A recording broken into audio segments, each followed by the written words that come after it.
Okie dokie, so I've basically carrying on this story, but what I'll do is I'll put it up into 2 videos. Not like giving everybody everything on the one day, is there?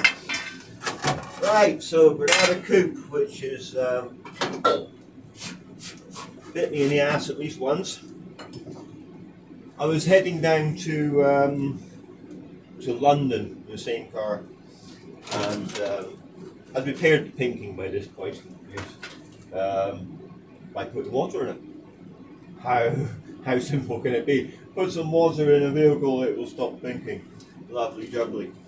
So heading down to London now in this Granada Coupe, and again it's about 1 o'clock in the morning. All's fine. It's overheating.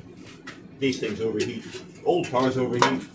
Yeah, that's what I was told. Old cars overheat, but they don't actually overheat if they're well maintained.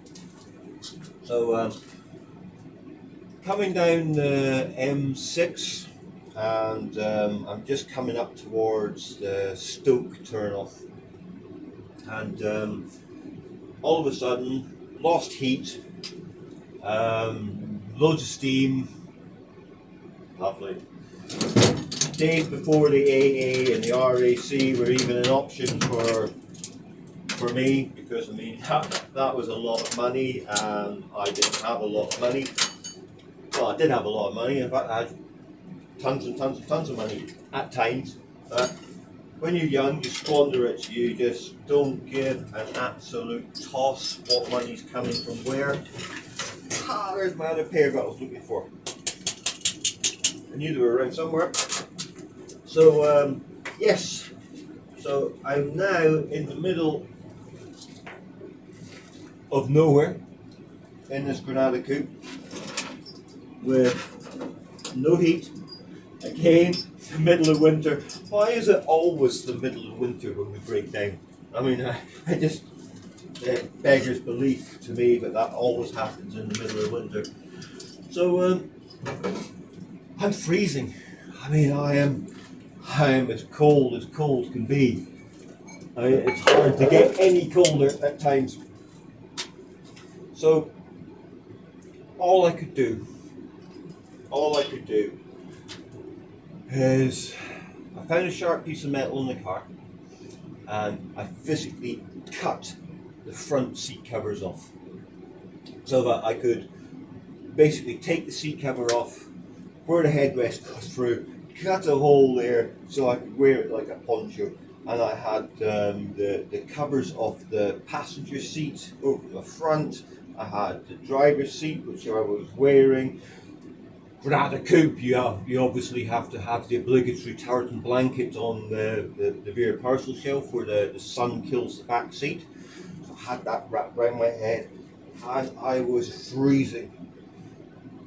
The only time that I've been colder than that, was when we had our double-decker bus mobile tattoo studio, which we did a biker rally. I think it was called the Easter Egg Run in Northumberland up by Newcastle. Now that was cold. And what's worse is my buddy Kev at the time, who was a bit of a comedian. He came up with this joke, because at the time there was who was the actor? But there was an actor, and there was a TV commercial, and basically the wife and the child is sat out in the car, and he's gone into the hairdressers, and he's basically doing this, and he's saying to the woman, I know that I buggered up my child's hair, but I want her out there to think that you've done it. So here's another £20. Thank you very much. Kind of along those lines. Fun. It was funny anyway. But Kev came up with the exact same thing. And he's got all this action going on. And he says, I know this tattoo's nothing to do with you, but I want them out there to think that you've done it. Here's £100. Yeah. Thank you very much. You're very good people. And then walk out. I don't know how funny that translates into the real world, but do you know what? Yeah, you're lying in bed because we had the rear of the bus upstairs sectioned out into a double bedroom. That was for me and the wife. Uh, our brother-in-law at the time, John, he was sleeping on the piercing table, and we had what we call pikey Barrichello cushions, yeah, basically out of a caravan, spread out on the tattoo floor, and my buddy Kev was on there. But you're there and you're freezing, you're trying to get to sleep, and every so often he just comes out with, "I know this tattoo's nothing to do with you." Oh man, it was just a laugh a minute. I mean, that was good. I'm not getting much in the way of tidying up down here, am I? But it will get tidied up. It will get tidied up. Loads of shit on the floor, loads of crap to go over here, loads of nuts and bolts to sort out. But yeah, the bus was good. The bus was good. I'll tell you stories about the bus as we go along with these stories, as we go along in time. Trying to do a video a day, but it's hard. It's hard. It's hard finding the time to sit back and do a video a day, hence why I'm doing it while I'm having myself tidy up. Bus. Yeah, basically I bought a Ford Cargo box van, which we were going to convert into a mobile tattoo studio at the time. And then somebody said, "Why don't you get a double-decker bus?"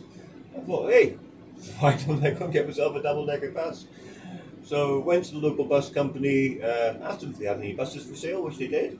And £650 later, I had a double-decker bus delivered to my house, much to the neighbours' disgruntlement.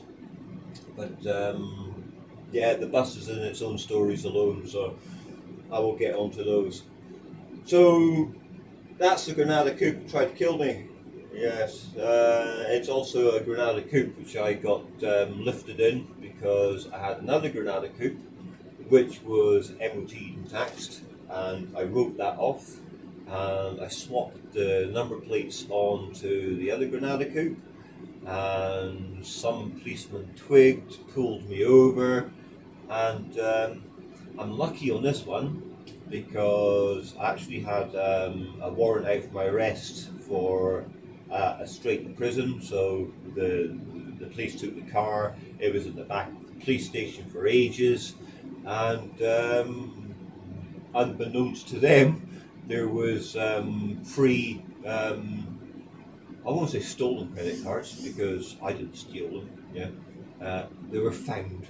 Yeah, there was some found credit cards underneath the floor mat in front of the driver's seat, and if they found those, I would have been absolutely buggered. But they didn't.